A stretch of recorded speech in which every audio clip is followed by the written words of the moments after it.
भक्ति महारानी सबके समक्ष हाथ जोड़ करके बैठी और सनत कुमारों से बोली, महाराज हम तो आ गए हैं, पर यहाँ जहाँ तक हम दृष्टिपात कर रहे हैं हमारे बैठने के लिए कोई स्थान ही नहीं है। कहाँ बैठे हम? जब तक स्थान न हो कहाँ बैठा जाए? तो सनत कुमार बोले, तुम्हारे लिए एक स्थान नियुक्त कर देते हैं, ये तुम्हारे लिए सदा सर्वदा का स्थान है, बिना संकोच के वहां बैठ जाना। कहाँ? सनत कुमार बोले कि भक्तेषु गोविंद स्वरूप कर्त्री प्रेमैक धर्त्री भवरोग हन्त्री सा त्वं च तिष्ठ स्वसुधैर्यसंश्रया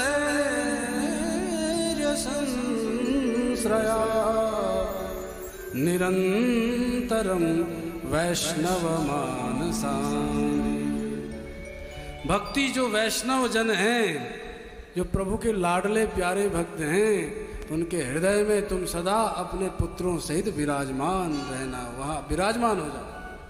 भक्ति ने दृष्टिपात किया तो जहाँ तक देखा सब भगवान के ही भक्त दिख रहे थे, तो सबके हृदय में भक्ति ज्ञान वैराग्य सहित विराजमान हो गई।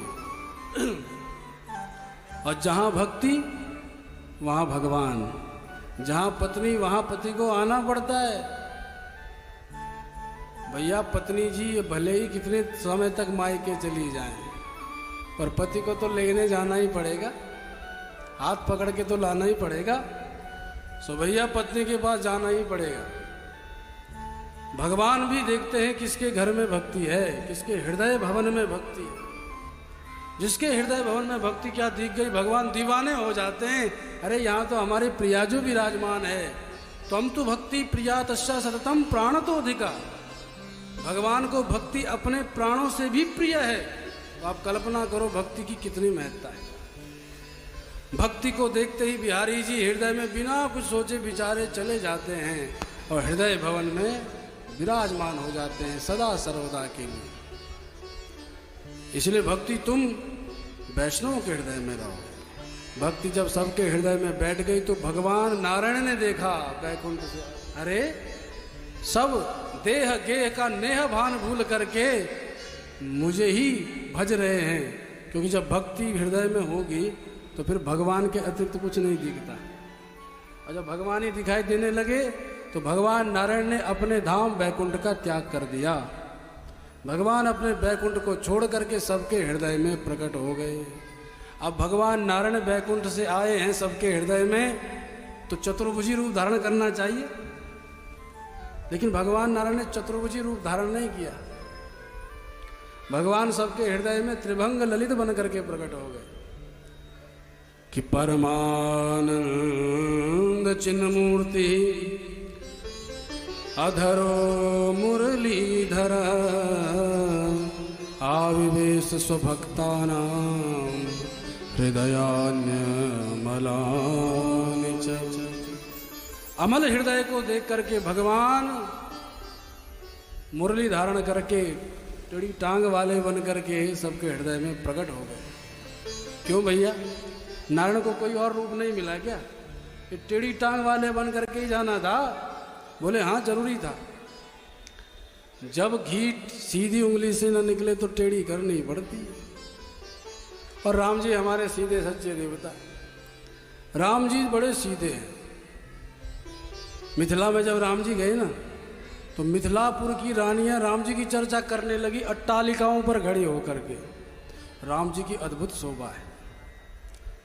एक बोली, अरे सखी देख रही है आगे आगे जो चल रहा है ये सावला सावला सा? बोले हाँ, ये कौन है? बोले ये कौशल्यानंदन है। क्या नाम है इनका? बोले राम। अच्छा काम क्या है? बोले काम क्या बताए, अहिल्या को तार के रख दिया आपने चरण स्पर्श से। अब राम जी की खूब महिमा गरिमा गा रहे हैं। राम जी की हिम्मत नहीं कि ऊपर नजर उठा के देख ले। राम जी विचार करते हम विदेश में आए और विदेश में आकर के ऐसे नजर उठा के चलना ठीक नहीं। लक्ष्मण जी तो राम जी के अनुसार चलने वाले, तो लक्ष्मण जी की भी हिम्मत नहीं पड़ती। जैसे आगे बढ़े इतने में एक बोला, अरे देव, अरे सखी ये पीछे गोरा गोरा कौन चल रहा है?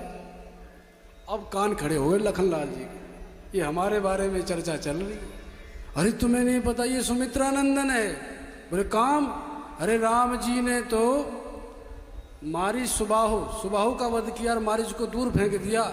अरे इस अकेले ने न जाने कितनी अक्षौणी सेना को एक क्षण में समाप्त कर दिया, इतना बलशाली है। अब लक्ष्मण जी बड़े गदगद हो गए। लक्ष्मण जी ने सोचा कि जरा देख लूं हमारे बारे में कौन चर्चा कर रहा है। और जैसे नजर उठाने लगे, राम जी ने हाथ पकड़ दिया, हे लक्ष्मण, हम दूसरे के शहर में घूम रहे, ऐसे नजर मत उठाना। अब लक्ष्मण बेचारे में मन मार के रह गए। तो राम जी बड़े सीधे साधे सकुचीले हैं, पर ये ठाकुर जी, बिहारी जी, जब ये मथुरा में गए वृंदावन से, तो एक सखी बोली, अरे सखी जानते हो ये काला काला मुरली वाला कौन है? बोले नहीं सखी। अरे ये वही है जिसने पूतना मार डाली। अरे ये वही है जिसने तृणावर्त को मार दिया। अरे इतनी नेक सी उम्र में गिरिराज गोवर्धन को उठा दिया। भाई इतनी क्या चर्चा चलनी थी कि हमारे श्याम सुंदर ने ऊपर नजर उठाई, आंखें से आंखें भई चार, हो गई प्यार, हो गए सब बीमार। एक क्षण में महाराज दीवानी बन गई प्रभु के प्यार में। अब तो हर क्षण वो काला काला मुरली वाला ही दिखाई पड़ने लगा। तो ये टेढ़ी टांग वाले ऐसे ही हैं। पहले तो इनकी कथा ही इनकी ओर आकर्षित कर देती है। कथा न करे तो ये बंसी बजाते, बंसी से भी काम न चले तो ये फिर अपना स्वरूप दिखाते, फिर स्वभाव दिखाते। ये न केन प्रकार भक्त को अपने वश में कर ही लेते हैं, इसलिए टेढ़ी टांग वाले हैं। टेढ़ी उंगली से घी निकालना जानते हैं। और हमारे हृदय भवन में भी बड़े बड़े शत्रु हैं, काम है, क्रोध है, लोभ है, मोह है, मद मत्सर अहंकार, न जाने कितना खानदान है। तो इनसे लोहा लेने के लिए टेढ़ी टांग वाला बनना पड़ेगा। अर्थात हर साम दाम दंड भेद की युक्ति अपनानी पड़ेगी। तो भगवान बोले हम कृष्ण कन्हैया बन के जाते हैं। भैया जो सीधा साधा मान जाएगा तो ठीक, नहीं तो इन षड विकारों को हृदय से भगा करके ही रहेंगे। ऐसा विचार करके प्रभु नारायण ने त्रिभंग ललित हो करके हृदय में प्रवेश किया। बोल बांके बिहारी सरकार।